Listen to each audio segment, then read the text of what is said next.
Hello po mga kabida, isang magandang oras sa ating lahat at welcome po sa aking channel. Ito magandang pag-usapan po ito itong pag-question ngayon ni Senator Coco Pimentel doon ho sa mga nangyari diyan ho sa national budget ho natin, Kung naalala ko ninyo, bago lang po inaprubahan ng PICAM, mga kabida, yung 6 point something trillion pesos na national budget ho para sa 2025, At marami hong tanong diyan si Senator Coco Pimentel. At hindi lang po si Senator Coco, halos lahat ng mga kongresista na hindi ho kalyado ng administrasyon, Okay?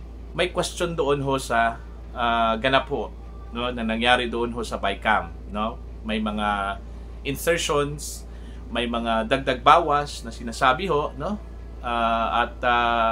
isa pong halimbawa doon ay yung pagbuhay ho ng budget ng AKAP, Pinatay na yun mga kabida doon ho sa committee ho ni Senator Amy Marcos, Tapos yun nga, buong akala po natin wala na talaga yun, for 2025.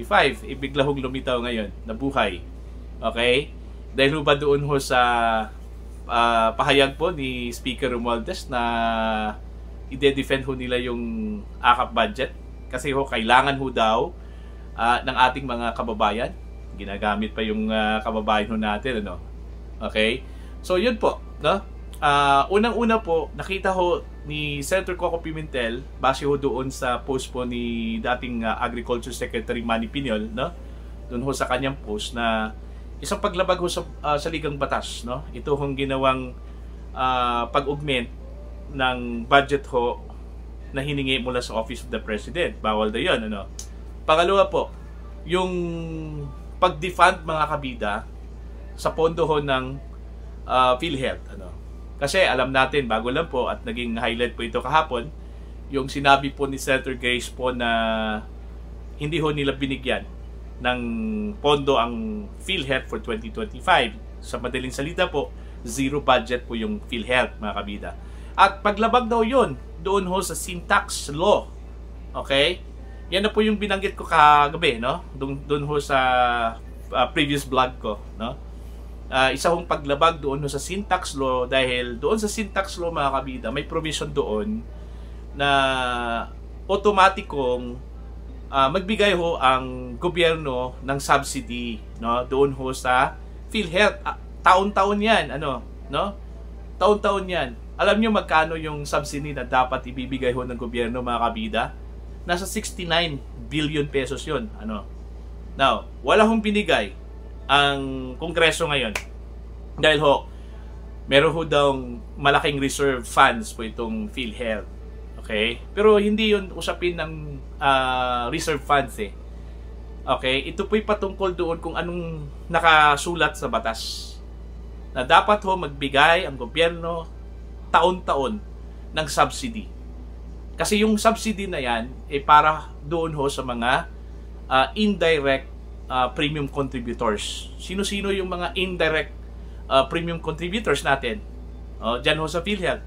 Itong mga senior citizens, itong mga PWDs, at saka itong mga kababayan ho natin na mahihirap ho, na hindi ho maka-afford at wala hong trabaho, Sila po yung mga indirect premium contributors dahil ho mga non-paying members po ito.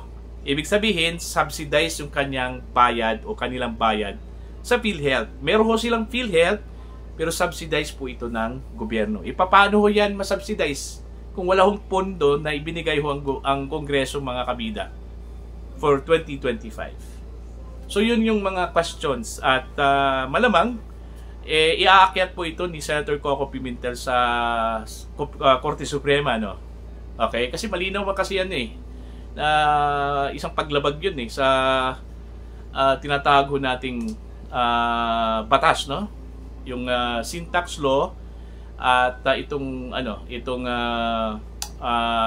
constitution ho natin, So depende na po yan ni Senator Coco Pimentel kung kailan ho niya iakyat yan sa Korte Suprema mga kabida. Ito pong pag-question nitong national budget po natin, habang hindi pa po na-ratify po ng Senate ito pong budget po natin, Kasi i-ratify po kasi ng Senate po ito, bago ito dadalhin doon ho sa Pangulo for signature, mga kabida, no? So yun po, kung hahabulin po ito ni Senator Coco, baka ho mahabol po, no, yung kanyang petisyon sa Korte Suprema. Problema lang kasi po dyan sa Korte Suprema, matagal magdesisyon di ba? Matagal talaga magdesisyon yan aabutin pa ng default bago ho magdesisyon. Maintindihan naman po natin dahil ho napakarami hong kaso na inakyat po dyan, no, sa Korte Suprema, mga kabida. Kaya minsan po pag magdesisyon na po sila, tapos na, default na po, no? Parang moot and academic na po, no? So titingnan na lang po natin ito, no? Kasi ho dami talagang umangal ho dito lalong-lalo na po itong PhilHealth, no? Yung mga miyembro ho ng PhilHealth sa ngayon nangangamba na po, mga kabida, baka ho daw konti na lang daw yung benepisyo na makukuha ho nila, no? Kasi ho walang budget di ba? Kung maalala ho ninyo yung panahon ho ng Senate budget hearing po ng PhilHealth, yung PhilHealth mismo ay humingi po ng 150 billion pesos mahigit, no, na budget po for the indirect contributors o premium contributors po. Para po yun sa mga non-paying members. Okay? So since wala hong budget, wala hong ibinigay, yung 150 ho, hindi ho ibinigay po. So yun yung problema ngayon. Paano ho solusyonan po ng PhilHealth yun?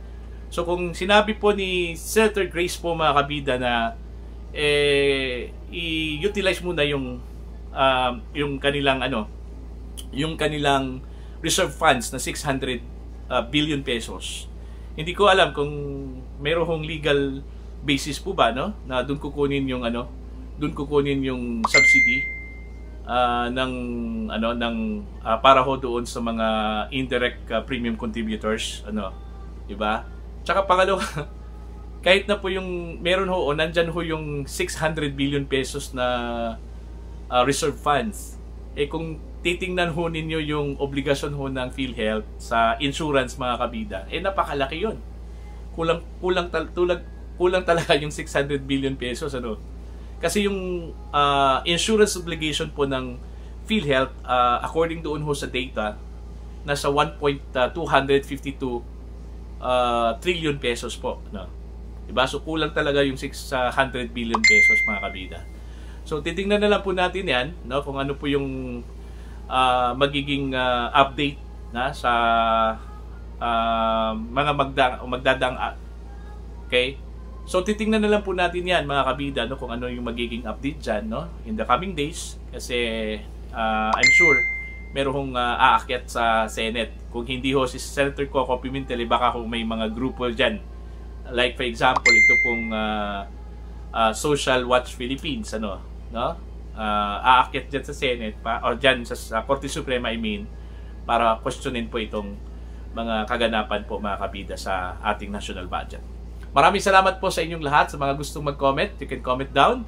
At sa mga hindi pa po subscribers ng aking channel, please subscribe. Just click the subscribe button and also click the notification bell para updated po kayo, mga kabida, sa aking mga uploads. Maraming salamat po sa inyong lahat at God bless po.